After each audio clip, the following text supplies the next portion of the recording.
23 de junio. San José Cafaso. 1860. En la trama biográfica de San José Cafaso no se echa de ver nada deslumbrador o complicado. Nacido el 15 de enero de 1811 en el seno de una familia profundamente cristiana, en Castelnuovo de Asti, hoy Castelnuovo Don Bosco, pareció predestinado ya desde los primeros años al ministerio sacerdotal. Niño dócil y piadoso, aficionado cual ninguno a la casa y a la iglesia, acabó por merecer el apelativo de Santeto. En su juventud mantuvo fiel sus propósitos de bondad, recogimiento y oración, conservando el fulgor de la inocencia y el vivísimo anhelo de consagrarse a Dios. Lo hizo el 1 de julio de 1827, vistiendo con grande ilusión el hábito talar. Juan Bosco, a la sazón un muchacho de 12 años, le vio por primera vez aquel mismo año en ocasión de una fiesta popular. Ya entonces tuvo la impresión de haber encontrado un santo. Vivaracho como era, se ofreció a acompañar al seminarista para visitar los espectáculos de la ciudad. Años más tarde resonaban todavía intactas en los oídos de Don Bosco las palabras de respuesta del ejemplar seminarista: querido amigo, las diversiones de los sacerdotes son las funciones de la Iglesia, cuanto más devotamente se celebran tanto más gustan. Nuestras novedades son las prácticas religiosas siempre renovadas y dignas, por tanto, de frecuentarse con la mayor diligencia. Para persuadir al joven, que no parecía del todo convencido, añadió sonriendo: quien abraza el estado eclesiástico se vende al Señor, de ahí que nada hay en este mundo que le atraiga si no es la mayor gloria de Dios y el bien de las almas. He ahí una respuesta que da la talla del hombre. Fiel a tales convicciones que inspiraban sus propósitos, pasó de los estudios de filosofía a los de teología, coronándolos finalmente con la ordenación sacerdotal el 21 de septiembre de 1833.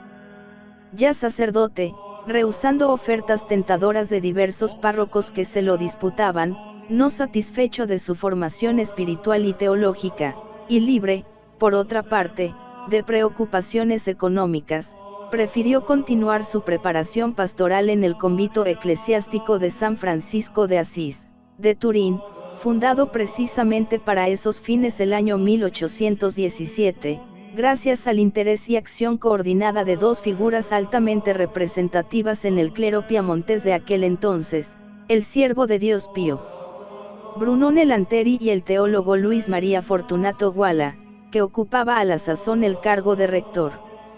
La divina providencia velaba sobre sus pasos.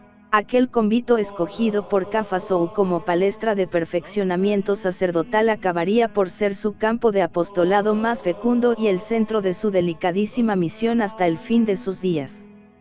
No tardó en destacarse a la vez que la solidez de su cultura teológica su madurez ascética.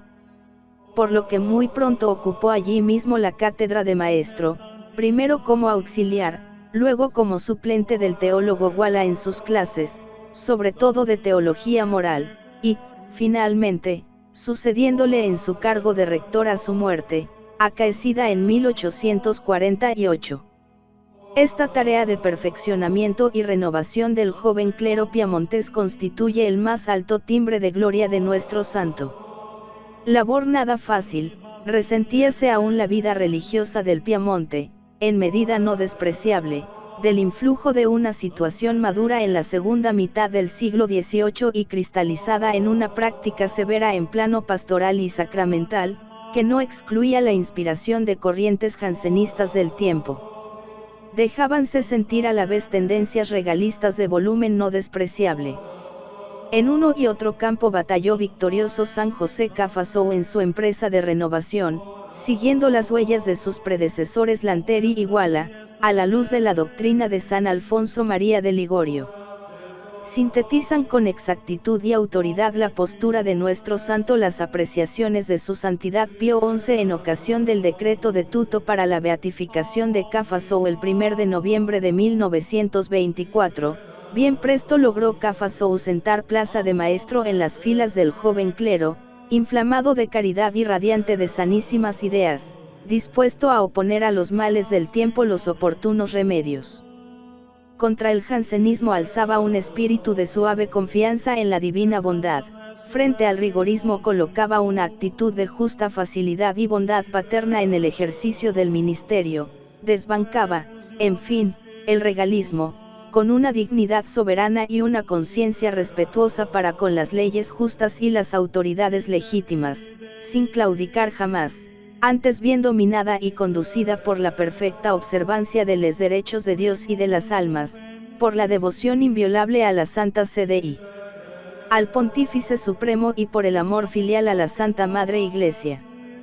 Gracias a esta labor suya nuestro santo procuró a la Iglesia un plantel de sacerdotes que habían de fructificar presto en parroquias, seminarios, institutos religiosos, escuelas públicas, alcanzando muchos de ellos neta fama de santidad.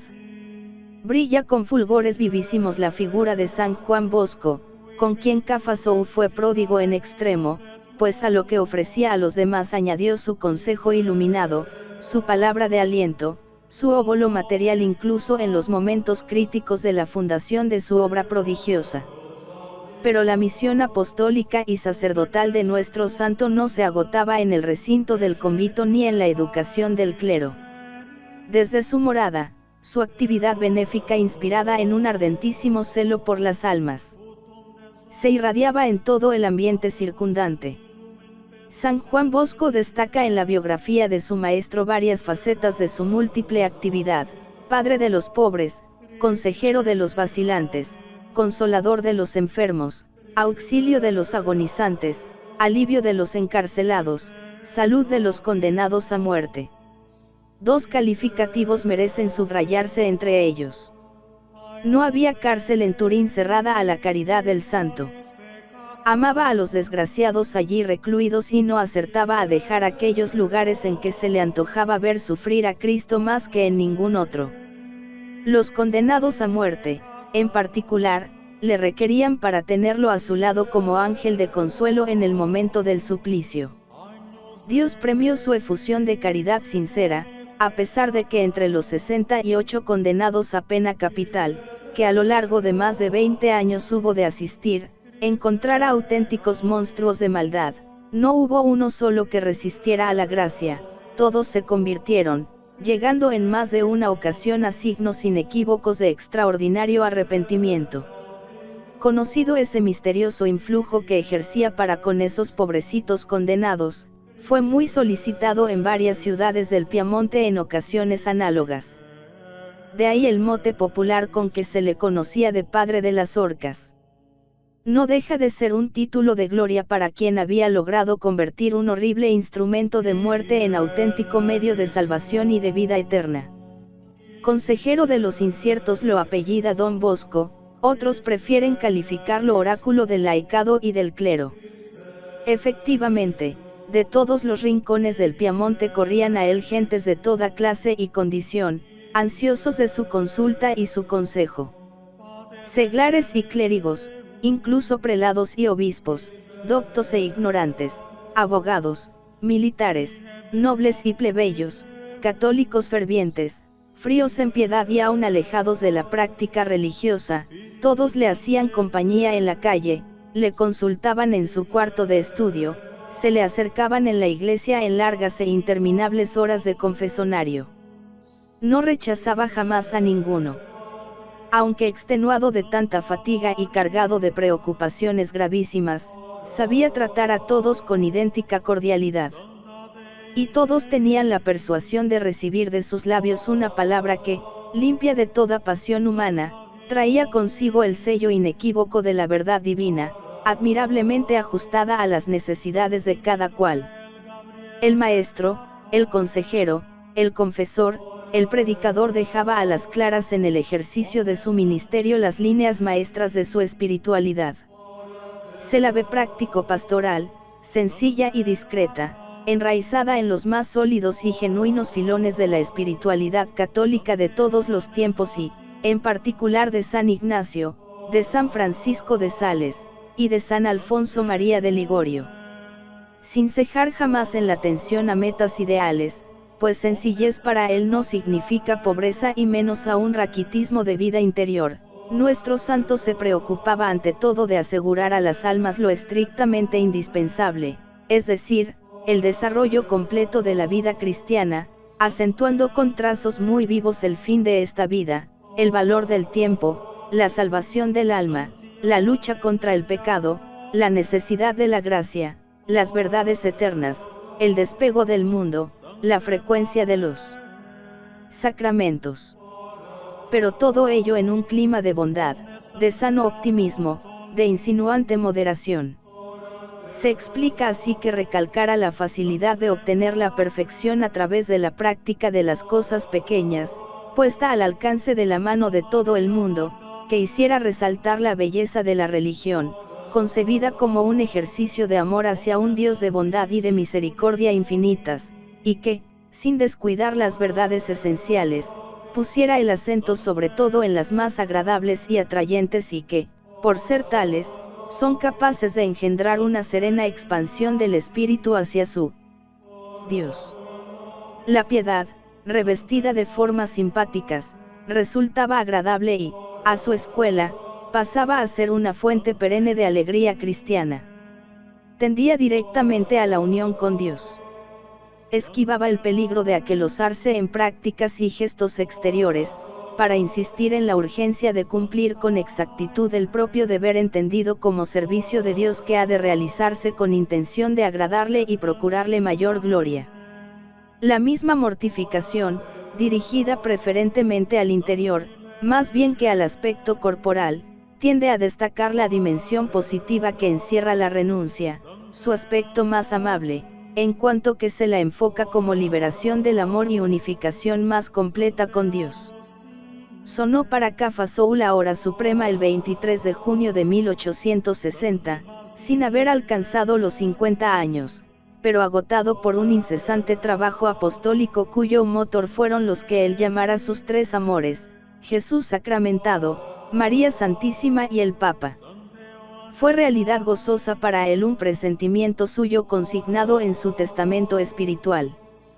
Non gia mort, ma dolce somno. Sarà per te, oh anima mía. Se morendo, te asiste Jesús. Se esperando te abraxia María. La fama de santidad que lo acompañó durante su vida y a la hora de su muerte obtuvo presto la contraseña del milagro y más tarde la ratificación solemne de la Iglesia. El 3 de mayo de 1925 Pío XI le declaró beato, el 22 de junio de 1947 Pío XII le incluyó en el catálogo de los santos.